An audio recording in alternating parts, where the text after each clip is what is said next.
اللہ کے عظیم ترین صحابی اہل بیت میں شامل ہیں. اور سلمان نے ہمیں ایک اور بہت اہم میسج دیا ہے، وہ یہ کہ جب تمہارے زمانے کا امام ظاہر ہو جائے تو ہاؤ ٹو ریکوگنائز، ہم پہچانیں گے کیسے کہ یہ امام صحیح امام ہے کہ نہیں؟ کیونکہ صحیح امام بھی وہ تو آئیں گے، ان سے پہلے غلط اور جھوٹے امام بھی آئیں گے. اور جو زمانہ میں آنے والا دیکھ رہا ہوں، بہت بات کی بات نہیں ہے، آپ کی وہ جنریشن جو اس وقت انگلش میں بیٹھی ہوگی یا بیٹھ کے گھر چلی گئی ہوگی، اس کا زمانہ بہت ٹف ہے آپ کے مقابلے میں. اور وہ یہ ہے کہ ان کے لیے یہ پرابلم پیدا ہوگا کہ وہ کیسے پہچانیں گے کہ مرجع کون. آج کل اس میں بھی اتنا کنفیوژن پیدا کیا جا رہا. آپ تو الحمدللہ اس اسٹیج سے گزر گئے، آیت اللہ سیستانی جیسا مرجع، لیکن ان کو اور ہمیں اور آپ کو جو ایک بہت بڑا پرابلم ہے، ہم پہچانیں گے کیسے یہ سچا امام ہے کہ نہیں. اچھا وہ تو ایک الگ ٹاپک ہے، مگر جو سلمان کا میسیج ہے وہ یہ کہ جب زمانے کا امام آ بھی جائے اور تم اس کا پوری زندگی انتظار بھی کر رہے اور تمہارا دل بھی گواہی دے کہ یہ امام لگ رہے، جب تک کہ شریعت کے بتائے ہوئے طریقے سے تم پر یہ ثابت نہ ہو، یہ پروف نہ ہو کہ تمہارا امام ہے، اس وقت تک فوراً اس کے ہاتھ پر بیعت نہ کرنا. ابھی تک تو آپ نے کچھ اور سنا کہ ادھر امام آئیں گے اور فوراً جا کے امام کے ہاتھ پہ بیعت کرنا. تو جو فوراً جانے والے ہیں وہی تو پھر امام کے مدینہ پہنچتے ہی امام کے اگینسٹ ہو جائیں گے. امام کو یہ مکے میں جوائن کریں گے جلدی والے، جلدی، کچھ لوگوں کو بڑی جلدی ہوتی ہے نا، یہ امام کو مکے میں جوائن کریں گے. ابھی مکے سے مدینہ امام گئے، کتنا ٹائم لگے گا؟ آج کل تو 2 گھنٹے میں لوگ جا رہے ہیں، جب فاسٹ ٹرین چلائی ہے 2 گھنٹے میں پہنچ رہے ہیں، مدینے پہنچیں گے اور یہ فوراً بیعت کرنے والوں کی 2/3 میجورٹی امام کے اگینسٹ ہو جائے گی. اگینسٹ بھی ایسا نہیں کہ زبانی تلوار نکال کے امام کے خلاف جنگ شروع کر دیں. تو ایسا جلدی جانے کا فائدہ کیا ہوا؟ امام کی آواز سن کے فوراً پہنچے، فائدہ کیا ہوا کہ اگر وہاں جا کے تمہیں امام کے خلاف ہی تلوار چلانا. سلمان کا واقعہ بتاتا ہے کہ جس کے لیے شرن ثابت ہو گیا کہ یہ امام ہے وہ تو فوراً جائے، ورنہ ویٹ اینڈ سی. یہ بہت عجیب بات میں کہتا ہوں، لوگوں کو یقین نہیں آتے. مولانا آپ تو امام زمانہ پہ اتنا پڑھتے ہیں، آپ یہ میسج دے رہے ہیں. میں کہہ رہا ہوں آج کی فراڈیا اور چیٹر دنیا کو دیکھیں. غلط عالم ہماری مسجدوں میں آ جاتے ہیں، عالم بن کے بیٹھتے ہیں، غلط مجتہد ہمارے یہاں بنائے جاتے ہیں، غلط مرجع بنائے جا رہے ہیں. غلط امام تو سب سے بڑا ٹارگٹ ہوگا، دشمن ہوگا. ہاں جس کو شرن ثابت ہو جائے وہ الگ چیز ہے، مگر یاد رکھیے گا کہ 66% جو امام کے خلاف تلوار نکالیں گے یہ وہ ہیں جو امام کی فرسٹ کال کو سن کے امام کے ہاتھ پر بیعت کریں. سلمان کا واقعہ مشہور ہے نا. سلمان کب سے رسول خدا کا ویٹ کر رہے ہیں؟ 350 ایئرز. بہت اللہ نے ان کو لمبی عمر دی، اور ان کو یہ معلوم تھا کہ آخری رسول کھجوروں والی زمین میں آئے گا. کہاں پہ ہے کھجوروں کی زمین ان کو یہ نہیں پتا، اور اس کی 3 نشانیاں ہوں. نمبر 1، وہ کبھی بھی صدقہ کا اپنے لیے استعمال نہیں کرے گا، صدقہ مین زکات، اور اپنی اولاد کے لیے. نمبر 2، تحفہ یا گفٹ کبھی واپس نہیں کرے گا. کوئی خلوص کے ساتھ تحفہ پیش کرے وہ ہمیشہ قبول کر لے گا. اور نمبر 3، اس کے دونوں کندھوں کے بیچ میں between shoulder seal of prophethood یا مہر نبوت. یہ 3 نشانیاں سلمان کو پتہ. 300 سال ڈھونڈتے رہے پہلے تو کھجوروں کی زمین کہاں. رہنے والے ایران کے کہاں نہیں گئے. عراق بصرہ کھجوروں کا مرکز، وہاں گئے نشانیاں نظر نہ آئی.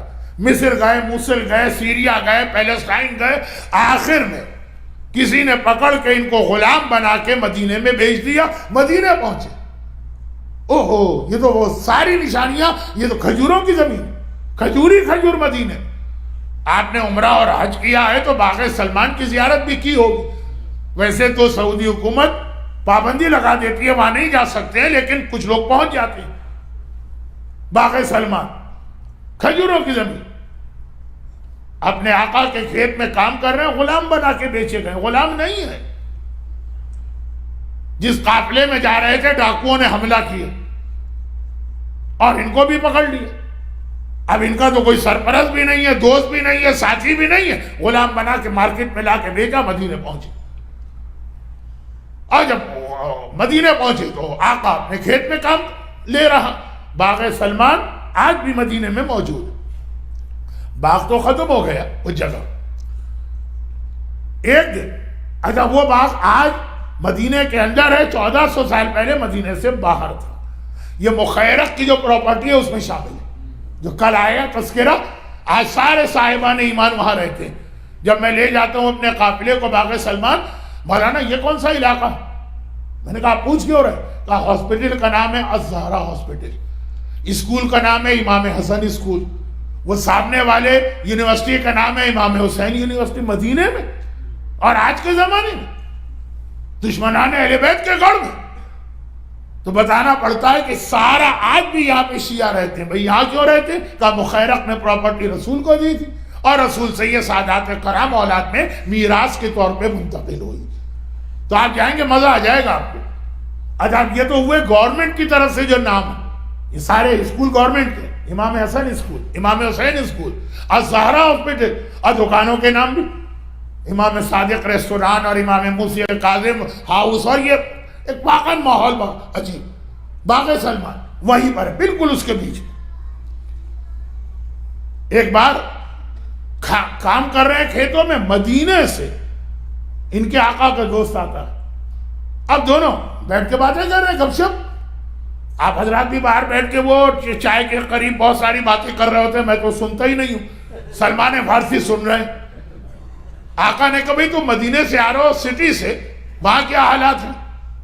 آج آپ کو پوچھنے کی ضرورت نہیں، آپ کے پاس واٹس ایپ ہے، آپ کے پاس اسمارٹ فون ہے، آپ کے پاس انٹرنیٹ ہے، لیکن اس وقت تو ضرورت۔ کہا مدینے والے تو پاگل ہو گئے۔ ہاں پاگل ہو گئے؟ کیسے پاگل ہو گئے؟ کہا مکے میں کوئی آدمی آیا، اس نے کہا کہ میں اللہ کا آخری رسول، حضرت موسیٰ کی طرح سے اللہ نے مجھے بھیجا۔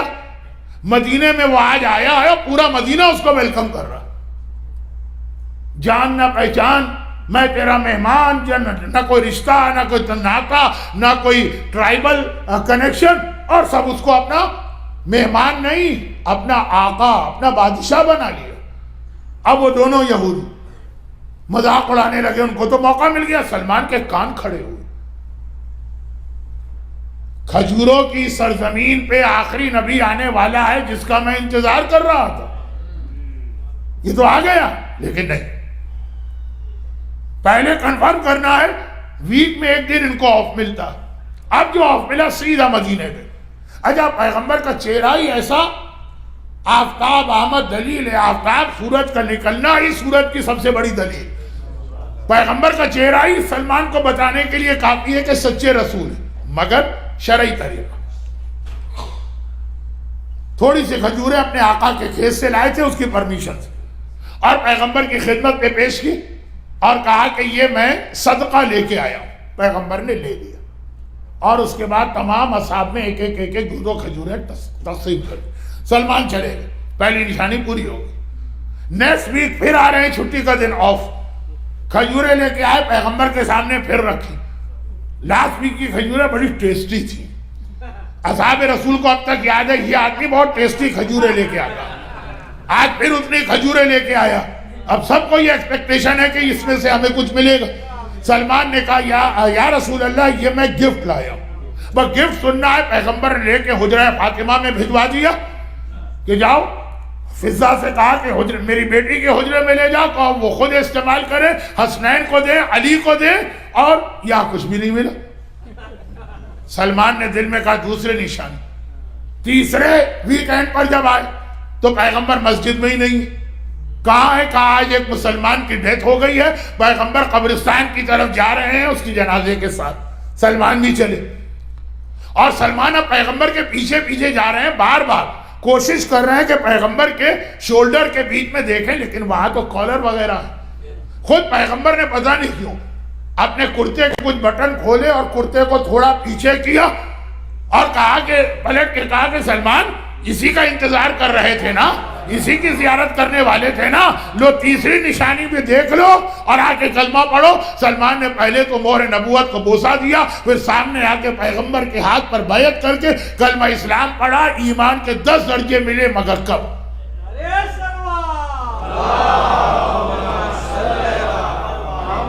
مگر کب؟ پیغمبر کا چہرہ دیکھتے ہی یقین تھا کہ یہ سچا چہرہ ہے۔ مباہلہ کے عیسائیوں نے تو بعد میں آواز لگائی، سلمان نے پہلے مگر شرعی نشانیاں جب تک کہ پوری نہ ہوں گی جلدی نہیں کروں گا۔